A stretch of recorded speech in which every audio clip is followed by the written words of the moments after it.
Hi, Overwatch Practice Group. This is Viper759, and this is an update to a previous video on how DPS can practice their positioning. I've made it a little bit more focused training and a bit more deliberate practice so that you don't have as many, so it's a little bit easier to focus on. I'm going to load my preset up here, and then we'll go over the settings in it. Okay. So the first one is the lobby. You're going to have swap teams after match set to no. You're going to have 2 players on each team. For maps, you're going to hit none and then turn Assault Volsky Industries to on. Heroes is where we've got a few details to do here. So in Heroes, we're going to set damage received to 10, health to 500%, movement speed to 50. And that's for all teams. Now, the hero that you want to use... well, and also one more we have to do something on here, if I could find his name, is Roadhog. We are going to set his damage dealt to 10% for Roadhog. And then the hero that we want to use here, I prefer Hanzo, but you want to use someone that needs to pop out and do burst damage, and he's really good for that, for getting in the right mentality. You're going to set his lunge cooldown time to 0%.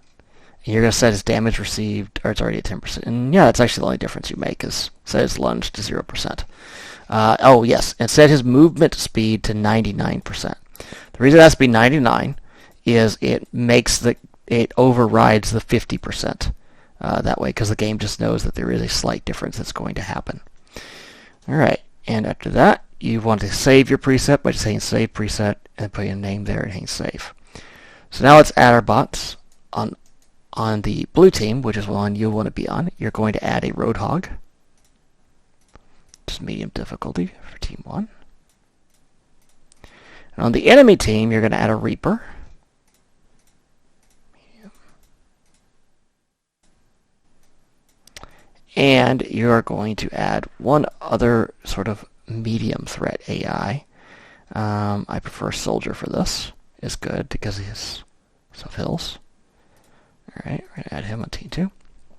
Now the idea behind this is between those two, the Reaper is obviously the bigger threat close up. The Soldier is the bigger, therefore you want to get used to this habit of tracking who's the biggest threat right now. And then positioning yourself accordingly. I'm going to pick Hanzo here. The reason we slowed down everything is because this way it will give you time to think about things, as opposed to having to think as fast as you would normally do in a match. You're going to get to slow down, you're going to get to see things, you're going to have time to think. This is a part of deliberate practice that's called scenario training in the real world for firefighters, military, police. And what it is, it's where you slow something down enough to where your brain has a lot of time to make decisions. Which then means whenever you go into the real world scenario, your brain has gotten to practice making all these decisions over and over and over again, and is much better at doing it, and therefore can make those decisions very quickly. So there's a pattern to what we're going to do here once this match starts with a Roadhog, with the Hanzo. Is the concept is you're going to go cover, and we'll be using the Roadhog for this. As you draw, pull out, fire. Cover, move, fire. Cover, move, fire. Cover, move, fire. And in an actual real match, what this does is it decreases the amount of damage you take. So let's say you have a soldier on the other team. Their rounds do 20 per second. 20 rounds. Each round does 20 damage. By hopping out behind your tank, doing one shot, you're doing burst damage. And then you're coming back in. And sometimes you'll find that you just don't have a good target in that direction, remember? So you're just going to do the same thing with Hog here.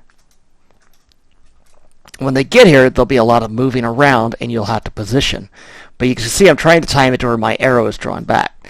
Now, obviously, in a lot of characters, you tend to do burst damage more than that. You tend to do sustained damage. So, see, I'm trying to position myself, and you can use the Hanzo dash to try to position yourself throughout the field to make it easier. But now there's a Reaper on the field. So I've repositioned myself.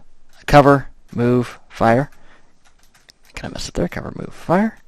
Back behind cover, fire, back behind cover to draw, fire, bam.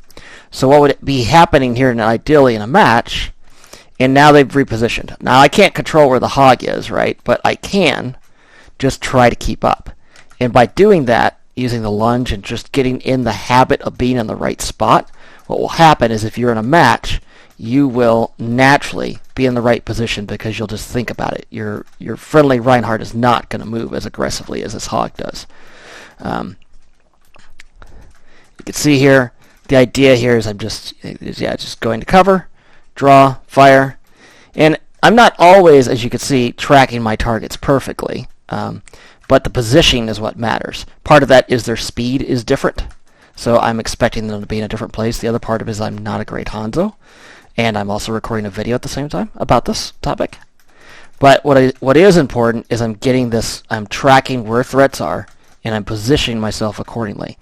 As a support or a DPS, supports tend to already be pretty good at this, but as a DPS, the longer you stay alive, the more damage you get to output, even if it's a little delayed.